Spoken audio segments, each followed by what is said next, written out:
എല്ലാവർക്കും DS കിച്ചണിലേക്ക് സ്വാഗതം. ഇന്ന് ഞാൻ വന്നിട്ടുള്ളത് ഒരു മസാല കറി ഉണ്ടാക്കുന്ന റെസിപ്പി ആയിട്ടാണ്. അത് എങ്ങനെ ഉണ്ടാക്കാൻ നോക്കാം. പിന്നെ നിങ്ങൾ ആദ്യമായിട്ട് എൻ്റെ ചാനൽ കാണുന്നുണ്ടെങ്കിൽ എല്ലാവരും ഒന്ന് സബ്സ്ക്രൈബ് ചെയ്ത് സപ്പോർട്ട് ചെയ്യണേ. വീഡിയോ ഇഷ്ടപ്പെട്ടാൽ ലൈക്ക് ചെയ്യാൻ മറക്കല്ലേ. എന്ന റെസിപ്പിയിലേക്ക് പോകാം.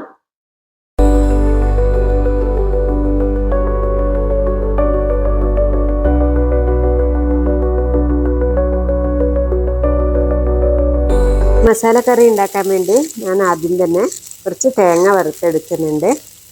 ഇപ്പോൾ ഒരു പാൻ വെച്ചിട്ടുണ്ട്. അതിലേക്ക് തേങ്ങ ഇട്ട് കൊടുത്തിട്ടുണ്ട്.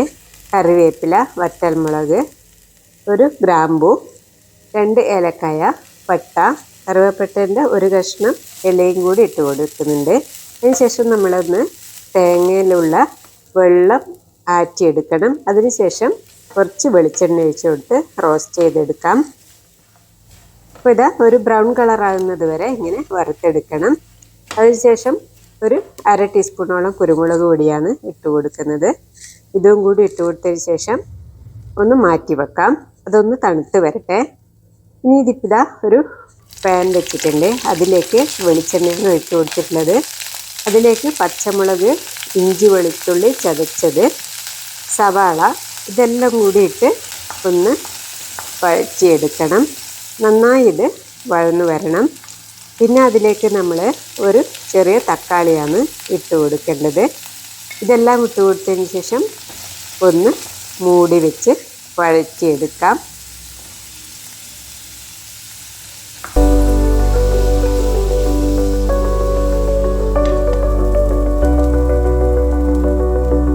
സവാളയെല്ലാം വഴന്നു വരുമ്പോഴത്തേക്കും നമുക്ക് തേങ്ങ വറുത്തത് ഒന്ന് അരച്ചെടുക്കാം. നല്ലതുപോലെ തണുത്ത് വന്നതിന് ശേഷം ഇത് അരച്ചെടുക്കണം. ഇതിൽ കുറച്ചുകൂടി വെള്ളം ഒഴിച്ച് കൊടുത്തിട്ടാണ് ഇത് അരച്ചെടുക്കുന്നത്.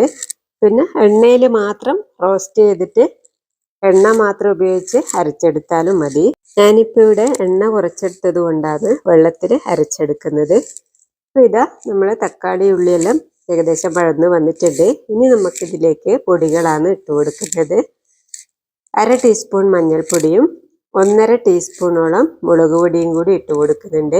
2 ടീസ്പൂൺ മല്ലിപ്പൊടിയും കൂടി ഇട്ട് കൊടുത്ത് പാകത്തിന് ഉപ്പും കൂടി ഇട്ട് കൊടുത്തതിന് ശേഷം ഒന്ന് നല്ലതുപോലെ വീണ്ടും ഒന്ന് വഴറ്റിയെടുക്കണം.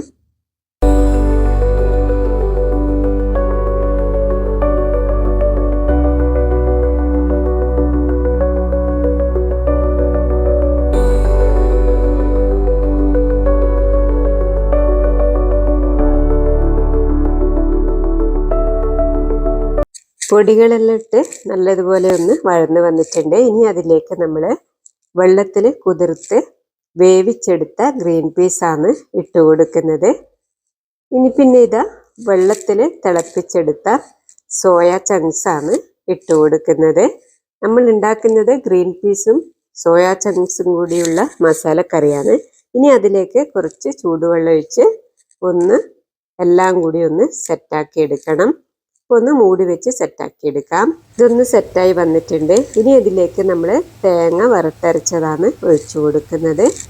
ഇതും കൂടി ഒഴിച്ചു കൊടുത്ത് പാകത്തിന് ലൂസാക്കി എടുത്തതിന് ശേഷം ഒന്ന് നല്ലതുപോലെ തിളപ്പിച്ചെടുക്കാം. ഇത് അധികം ലൂസായി പോകരുത്. ഇത് ചോറിന് സൈഡ് ഡിഷായിട്ടാണ് ഉപയോഗിക്കുക. കുറച്ച് കട്ടിയിലായിരിക്കണം. തിളപ്പിച്ച് തണുത്ത് കഴിയുമ്പോൾ കുറച്ച് കട്ടിയിലാണ് ഇത് വേണ്ടുന്നത്. ഇനിയിപ്പോൾ ഇതൊന്ന് നല്ലതുപോലെ തിളച്ച് വരട്ടെ. ഇപ്പം നമ്മളെ കറിയെല്ലാം ഇവിടെ നല്ലതുപോലെ തിളച്ച് സെറ്റായി വരുന്നുണ്ട്. ഇനി ഇത് ലാസ്റ്റ് നമുക്ക് വറുത്തിട്ട് കൊടുക്കാം. ഇതിനു വേണ്ടി ഞാനൊരു പാൻ വെച്ചിട്ടുണ്ട്. അതിലേക്ക് വെളിച്ചെണ്ണയാണ് ഒഴിച്ചു കൊടുക്കുന്നത്. 1/2 ടീസ്പൂണോളം കടുക് ഇട്ട് കൊടുക്കുന്നുണ്ട്. ഒരു 2 തണ്ട് കറിവേപ്പിലയും കൂടി ഇട്ട് കൊടുക്കുന്നുണ്ട്. അപ്പോൾ ഇതാ നമുക്കിത് കറിയിലേക്ക് ഒഴിച്ചു കൊടുക്കാം.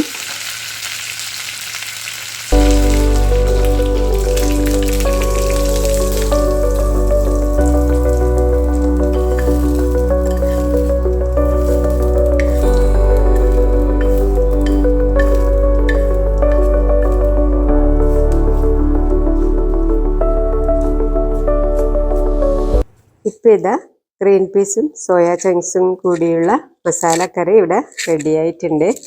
നിങ്ങളെല്ലാവരും ട്രൈ ചെയ്ത് നോക്കിക്കോളൂ കേട്ടോ. എന്നാൽ അടുത്ത റെസിപ്പിയുമായി അടുത്ത വീഡിയോയിൽ കാണാം.